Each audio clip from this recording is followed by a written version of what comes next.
Yan ba natututunan nyo sa school? Maging bastos? Ha? Yan yung tinuturo sa inyo? Maging bastos kayo?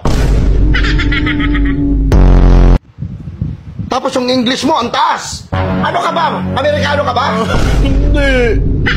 Yung Pilipino, ang baba. Yung English, ang taas. Ano mo na kasi yung Pilipino? Ayoko na pakinggan yun. Bakit hindi mo maaral yung Pilipino na word? Yung anak ko, malaki ang bototo niyan. Patingin daw. Pakita mo yung bototo mo. Hindi mo tuloy. Akasali na naman ako subot niyan.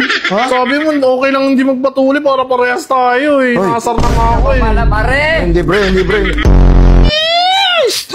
Hindi mo! Uy! Kising!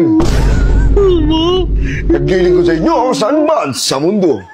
Hindi, gusto ko rin kasi lang wag mo akong tatawanan, anak. Kunin mo nga doon yung yung plies. Yung Lice. Oh. Plies ba yan? Di ba? Wala ka na natututunan. Puro ka cellphone. Hindi ko Plies, hindi mo alam. Hindi ko nga alam yung Lice eh.